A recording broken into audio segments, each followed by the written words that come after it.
Welcome back to Fear the Waves Inside the Wave Show. I've got QB1 Darian Mensah with me. Darian, how you doing on this Thursday afternoon? I'm great. Thank you for having me. I appreciate you. Of course, it's UAB week. And Darian, this is actually your second Fear the Wave podcast of the day because you had such a great week last week, making American Athletic Conference weekly honor roll, the Manning Passing Academy list, and also being one of the Fear the Wave players of the week, as well as an iPop's top player of the week. Yesterday was Victory Snowballs, Darian. What flavor did you get?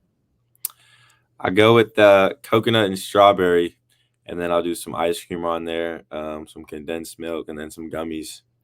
That's the best flavor for sure. Some gummies on top? Yeah, some gummies, some gummy bears. You said? Oh, I got to get those. I didn't see that yesterday when Yeah, I had one with they're your good. You definitely got to. They're good. rod. If you haven't checked it out already, make sure you catch it. All right. Darian, who did you hear from that Tulane fans might know after last week's big performance? It's lagging. Can you ask that one more time? Sorry, that's my fault. Who did you hear from after last week's big performance that Tulane fans might know? I talked to Mike after the game. It was his birthday. I just said happy birthday to him, and he texted me, said he's proud of me and stuff, and to keep going, keep leading the guys. So yeah, me and Mike keep in touch, here and there. He's pretty busy, but that's my guy.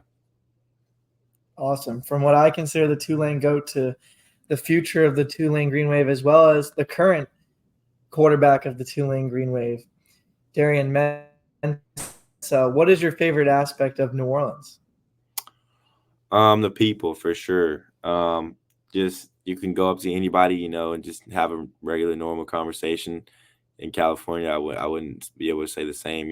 People are focused on their own thing, but just how generous people are here is a huge difference, and everybody's got their own personality that's super dope. So I would definitely say the people. Awesome. How comfortable do you feel being what people keep calling QB1? I feel comfortable. You know what I'm saying? Just in high school, everybody used to call me QB1, so it's not like it's something new to me. I mean, from last year, obviously I wasn't quarterback one, but this year it feels like I'm in high school again, so it feels good.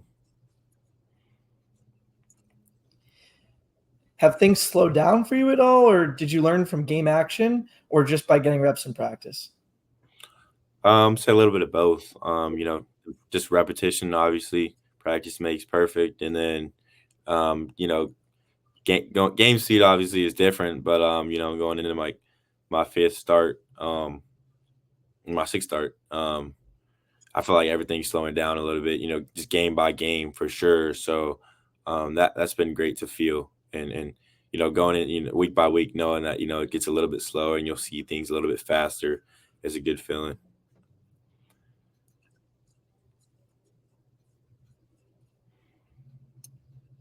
So where did that nickname QB1 come from? How did you originally get that? QB, what do you mean?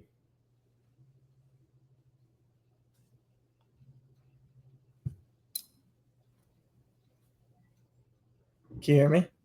Yeah. Can you hear me? Okay. Yeah, I can hear you.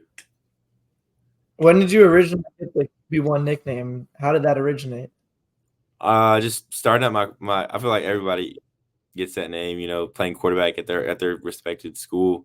Everybody just say QB1 and stuff like that, just seeing me around campus and stuff. And now it's like everybody in the locker room really, I don't like around school. It's not really the same. Like I wouldn't say like a bunch of people know who I am on campus here, but in my high school, I knew every single person. So yeah.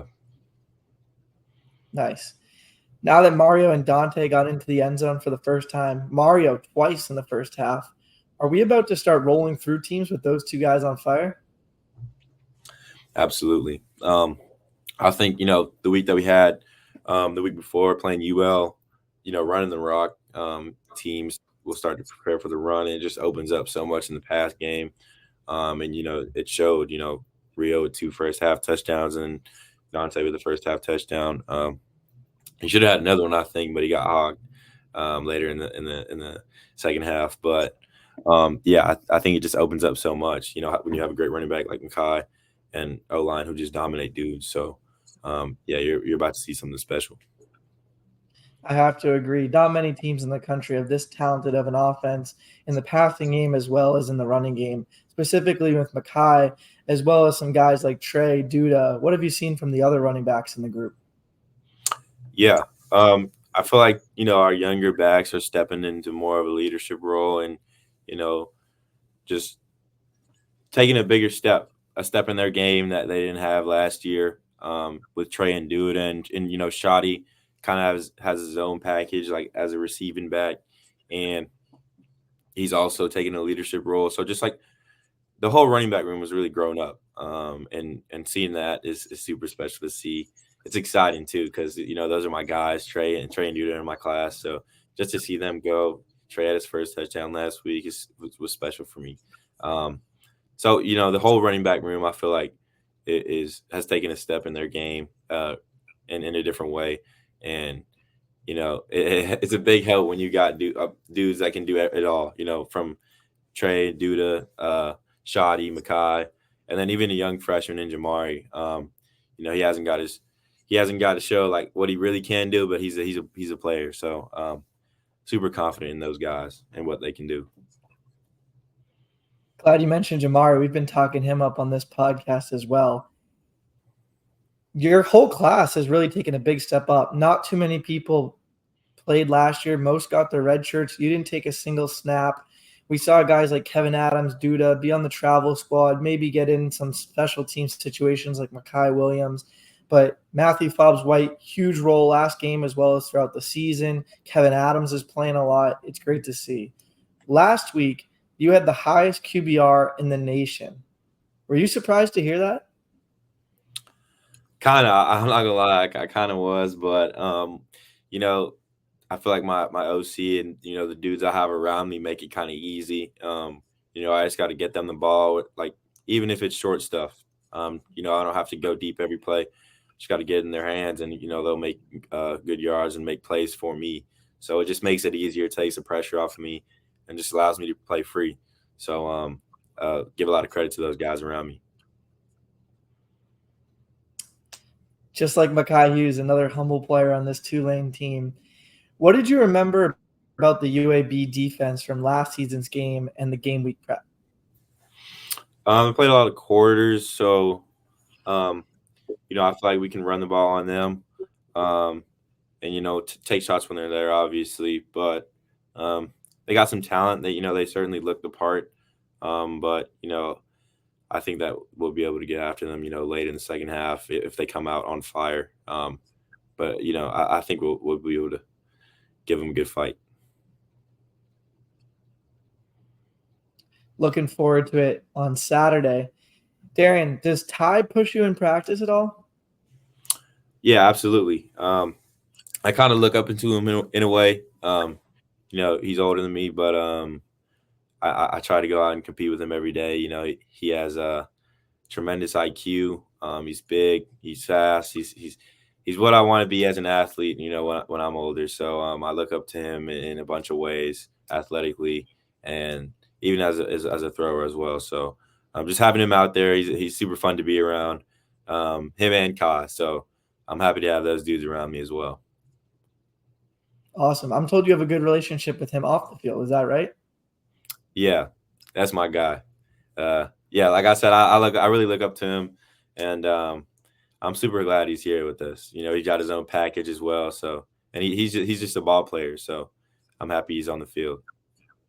Awesome. We like to call it the Typhoon package.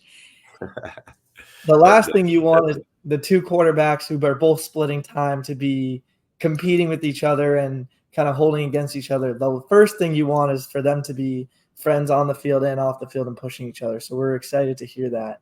Who do you think has done the best job blocking for you? If I have to make you pick one or two guys.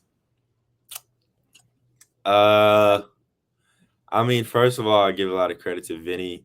He's the center, so he makes a lot of calls, directs traffic.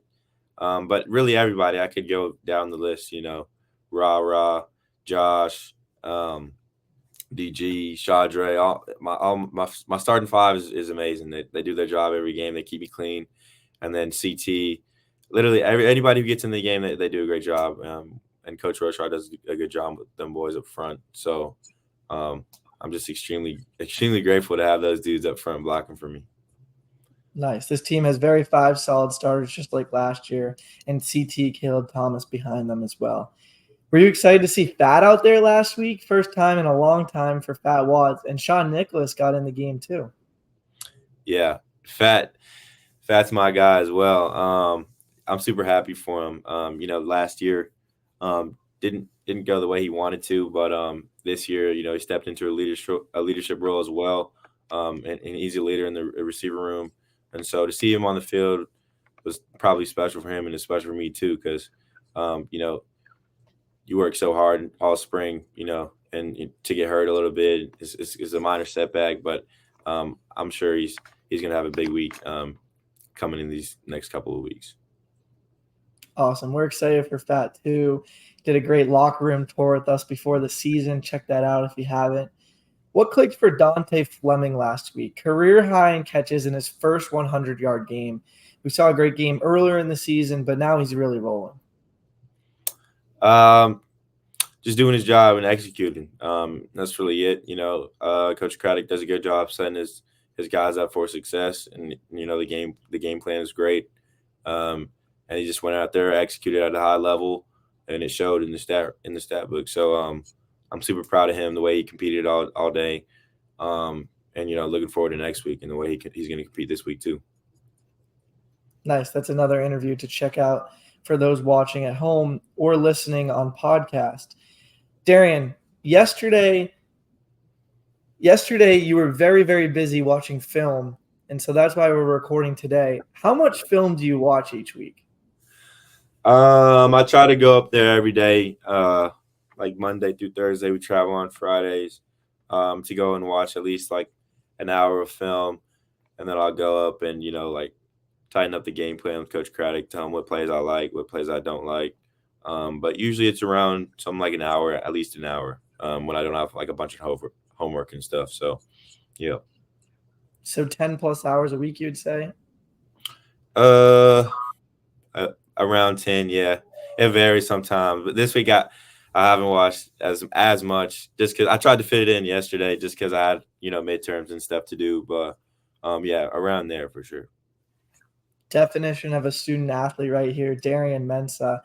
Darian, who's the most underrated quarterback in the NFL? Switching to the NFL here. Underrated in the NFL. I think Geno Smith is underrated. Your favorite? I wouldn't say he's my favorite, but I think he's highly underrated. I used to watch him a lot in college at West Virginia, and I think he's a great player in the league that he doesn't get enough credit. So Geno Smith is somebody I'd say. Right. I said your favorite because he was one of the players you mentioned when we asked who you admired and used to watch when you were growing up on our first podcast that we did together 10 days before the season started. Right. Yeah, but my favorite probably in the league right now, probably CJ Stroud or Patrick Mahomes, obviously, but I like the way CJ Stroud slings it. Stroud's another one you mentioned. Did you see Josh Remetich have probably 3 pancakes last game? I did see that. He had a good block for me on the run that I had, the scramble on 3rd and 10. He got out and I think he dislocated that dude's shoulder. So, Oh my God. Having dudes like that up front is super. Is a huge help.